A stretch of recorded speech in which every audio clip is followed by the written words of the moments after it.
چارسدہ مندنی بازار کے تاجر برادری کے زیر اہتمام بجلی کی طویل اور ظالمانہ لوڈ شیڈنگ اور مقامی تمام سیاسی پارٹیوں کے قائدین کے خلاف مکمل شٹر ڈاؤن ہڑتال اور احتجاجی مظاہرہ کیا گیا۔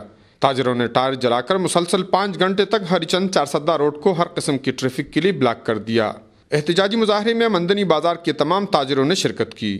شرکاء سے خطاب کرتی ہوئی یونین دکانداران مندنی کے صدر سردار حسین، جنرل سیکرٹری حاجی جاوید اختر اور دیگر مقررین نے کہا کہ دکانداروں کی جانب سے بروقت یوٹیلٹی بلز کی ادائیگی کے باوجود مندنی بازار کے تاجروں سے ستیلی ماں جیسا سلوک کیا جا رہا ہے۔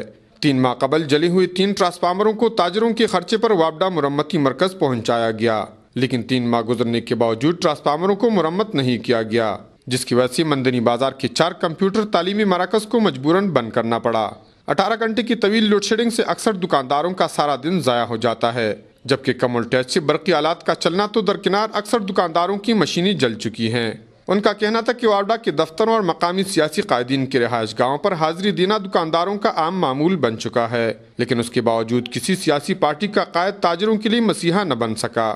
انہوں نے دھمکی دی کہ اگر 3 دن کے اندر مندنی بازار کی بجلی بحال نہ کی گئی تو وہ مجبوراً صوبائی اسمبلی اور پشاور پریس کلب کے سامنے احتجاجی مظاہرہ اور دھرنا دیں گے۔ کفایت اللہ، اے نیوز، چارسدہ۔